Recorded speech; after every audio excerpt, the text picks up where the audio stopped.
guy that's going to get in the face of the media. I voted for a guy that's going to be here. But doesn't everybody sit back? I wish I could say that to my boss. I'm in Dallas. I'm in the hotel room. It's a hidden thing. I want to do it. I want to do it. And he's doing it for me. I'm in the bathroom. I come to Jen. I said, babe, the president just said this. Her instant reaction is she couldn't stop laughing. The fact that a president told a reporter, quiet piggy. Who says that? I mean, you can say F you, you can say you motherfucker. No, what's worse? I'd rather be told that than be called a piggy. Be quiet, piggy. And they're all searching for how that it's is racial or sexually or. By the way, is they're this trying the to one, find Rob? a way. Wait. According to reports, this is the reporter that the president called piggy. Has anybody asked him why he called her piggy? Not that I'm aware. I'll look. What is the like? There has to be a backstory. Yeah, she doesn't look super. There has to be a backstory. There's got to be some other. Does she have pigs as a pet? Like, no, I'm actually curious. Like, is there like a what was the whole nursery rhyme? This pig little fetish? Piggy. This little piggy had. This little piggy did this, and this little piggy and went by the way, crying all the way home. While this is happening, you know what happened yesterday? Larry Summers, to his 30 students, he got up to his. Did you see this, Tom? Larry Summers gets in front of his 30 students, and one of the students recorded it and posted it. Rob, do you have this one, or you want me to send it to you? Yeah, in front of his students, he apologizes. He apologizes and says, hey, because of what happened right there. Rob, go ahead. Watch this.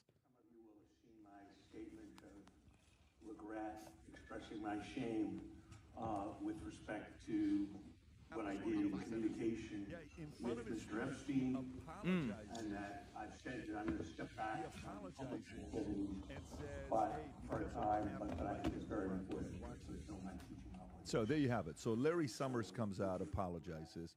Some lady is called Little Piggy. You know, you got another story from New York Post comes out where they're talking about what some of the girls said about Epstein, which we'll cover that on Friday because that's Vinny's favorite story. We won't cover that today. More of an Adam story. But. Yeah, well, listen, it is what it is, but we'll cover that on Friday. Rob, what are the new things that we learned? What are the new things that we learned? Because there was is this the one with Johnson? Yes, this is where Mike Johnson talks about it being a security issue to release, a national security issue to release the Epstein files unredacted. Go ahead. Number 5, national security concerns, okay? The discharge requires the Attorney General to release within 30 days, quote, classified information to the maximum extent possible. This ignores the principle that declassification should always rest and always has rested with the agency that originated the intelligence. Why? So that they can protect their critical sources and methods. It is incredibly dangerous to demand that officials or employees of the DOJ declassify materials that originated in other agencies, in intelligence agencies. Okay, so this goes back to kind of what you were talking about. The fact that nothing's going to be released. Yeah. Do you, if there's one thing that Glenn Beck was talking about this, I think it was yesterday, maybe even a few days ago he was talking about this, where there was a specific part that they were leaving out. Part where it said they're trying to get Trump that I want you to realize that the dog hasn't barked. The dog that hasn't barked is Trump. This is an email exchange between Epstein, I want to say, and the dog that hasn't barked was Trump. And they hid the name of the individual, which was Virginia. That's the one, Rob, if you want to zoom in a little bit. So this is email correspondence of Jeffrey Epstein. Who is he sending it to? GMAX.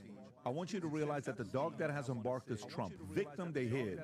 So you wouldn't know who that person is. This is what the Democrats were using for many years. Spent hours at my house with him. He has never once been mentioned. Police chief, etc. I'm 75% there. Meaning, he hasn't prompted to do anything with her, apparently. Zoom in, go in a little bit more, and then the direct correspondence. Victim, Mar-a-Lago.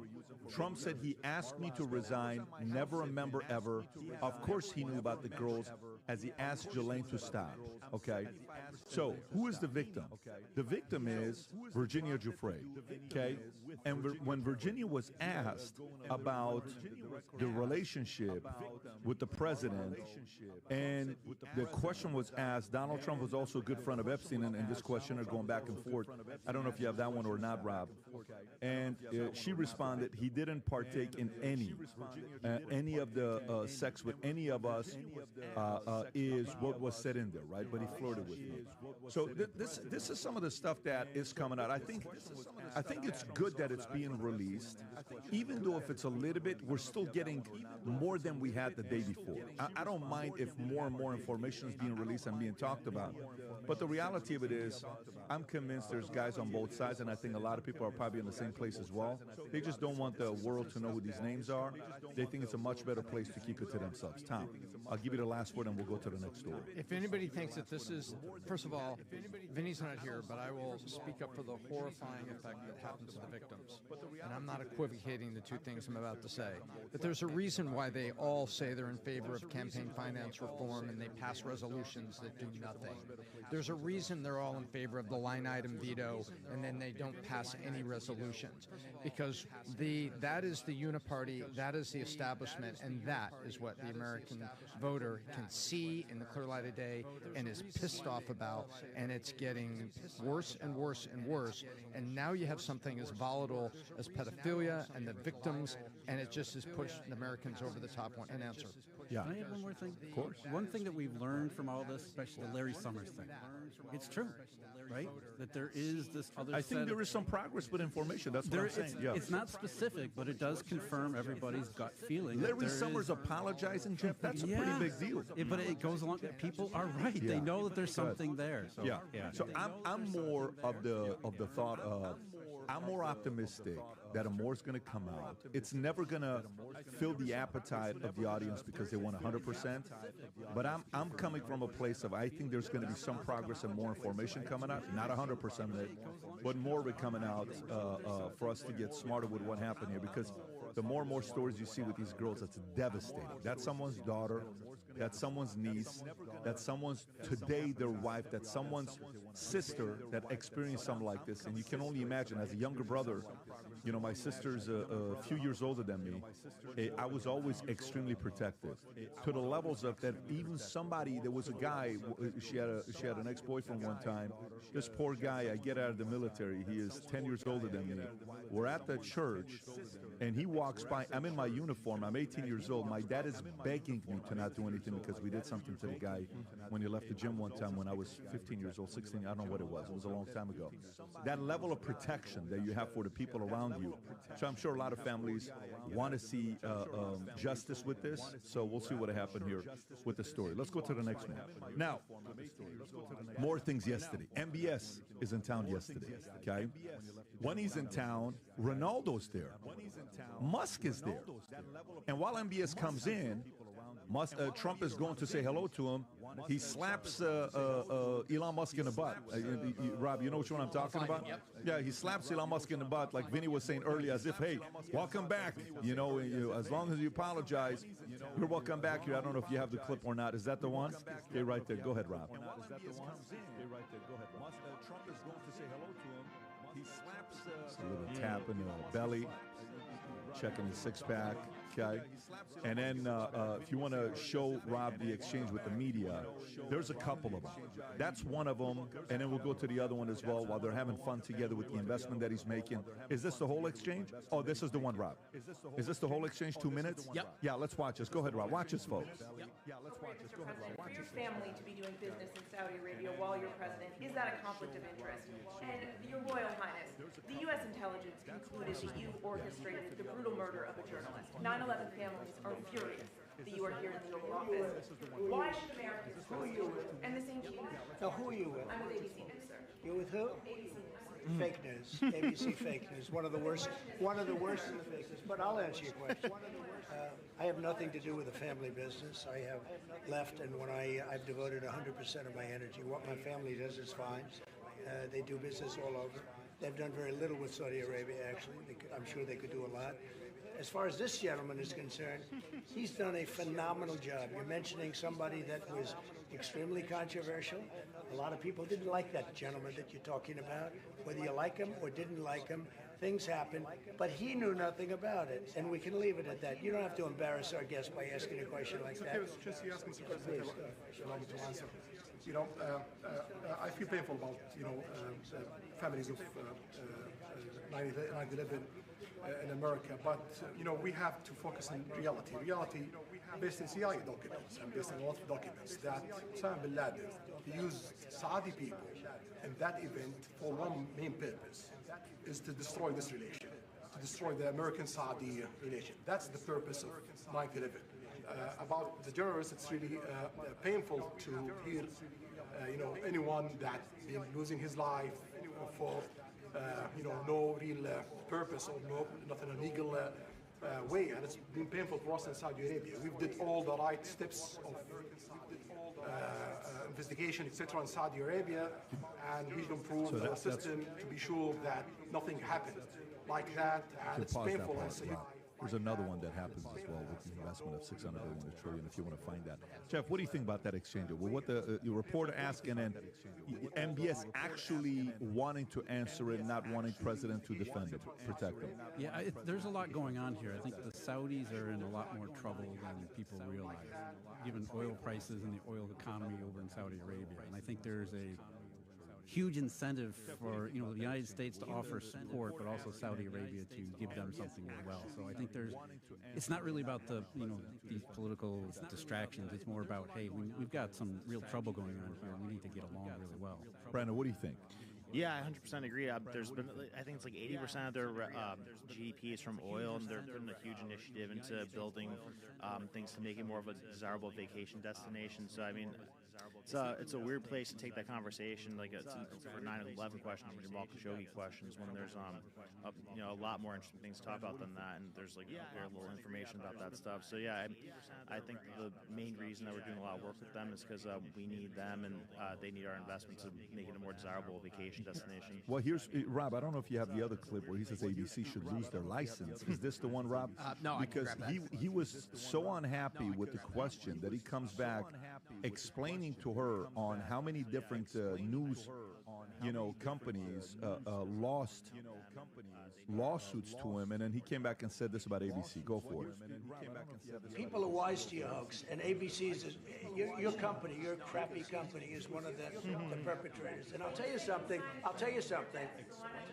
I think the license should be taken away from ABC because your news is so fake and it's so wrong. 97%. And we have a great commissioner, chairman, who should look at that because ABC. Oh, I wish you would let it finish, because the next thing he says right there is about the fact that there's a reason, because the average audience, if they hear that, they're going to say, you can't just go take a license out. There's a part where he says, when 97% of your news was attacking me, is that the part, Rob? Did you find it? I'm listening to it right now. Yeah, he gets to it where he says 97%. So yeah, so he's obviously not happy with what's going on with these guys. I don't know if you can find it, Rob. I mean, we can come back to it. Tom, what are your thoughts here? I'll tell you what my thoughts are. He campaigned on energy, not independence, not isolationist, but he campaigned on drill, baby, drill. He came right out and he said it, and it's going to be drill, baby, drill. We were there in Washington on the inauguration day where it was a key part of the speech there. He waving to the crowd, he said, and drill, baby, drill. And guess what? It's having an effect. And Saudis have a Rubik's Cube they have to solve. They need to cooperate with the United States with regard to Gaza. But they don't want to be seen as patronizing the United States to the other members of OPEC, who are also other Arabic and Muslim countries. They don't want that, but they need it. The price of oil is coming down, which is actually going to help certain things. It's already helping gasoline and then coming up heating oil in the United States. Electricity is expensive for other reasons. But then the Saudis have this arms merchant service that they run, and they get a lot of support and arms from us. So they got to kind of, it's like they have to. Here's what I think is going on right now with Saudis. The Saudis have to drive a toaster through the car wash and get to the other side without getting electrocuted. And right now, there are so many things, from economic pressure, the political pressure, to the war. They got to take their steps. There is a reason that you take a look at MBS. You've seen him many times. He was not stammering, but he was really searching for words and stuff. He was not the normal MBS. Hello, I hope the oil and everything is going good. There's times you can see MBS looking so confident. That guy looked. Do you look confident to you? I think he is. The question about the toaster analogy, Tom, is if the toaster's plugged in, you're in trouble. But if it's not plugged in, you will make it through the car wash. Well, so you know that. Trying to describe oil prices plugged in the toaster. That's exactly right. That's exactly right. But I do think Trump is using the leverage to get what he wants. Exactly. I do think he's using the leverage to get what he wants. Rob, if you want to play that clip, but that's where his comment comes in. He's defending. I know he is, because he's trying to get that $600 billion to $1 trillion, because he knows the Saudis don't have it. That's the thing. They're already out there borrowing dollars. Last year, for the first time in a long time, the Saudi Arabian economy had to borrow external funds. They actually borrowed more in dollars outside of Saudi Arabia than how much was that? How much did they borrow? I don't know exactly the number. Wow, Saudi, the government borrowed more money. Because with oil prices down, with so many of those internal projects sucking up resources in Saudi Arabia, they actually have some of a cash shortage in Saudi Arabia. You're right. Last year they borrowed $23 billion. Yeah, government planned to borrow about $23 billion for 20 So net asset acquisition in 2024 was actually negative, which means they're borrowing more outside the country than they're bringing in. The total national government debt increased to an estimated $319 billion. They're scaling back all those mega projects. The fiscal deficit is off the charts. So you're Saudi saying Arabia's in trouble. They may not even have the $600 billion to invest in. No. They need $80 oil. They need $80 okay, so then let me ask you this minimum. Let me ask you this So your question. analogy, the toaster to the car wash, exactly right. So let me ask this question here. So then if that's the case, does the president know that? Don't you think the president knows that? So then if he knows that, is this just market?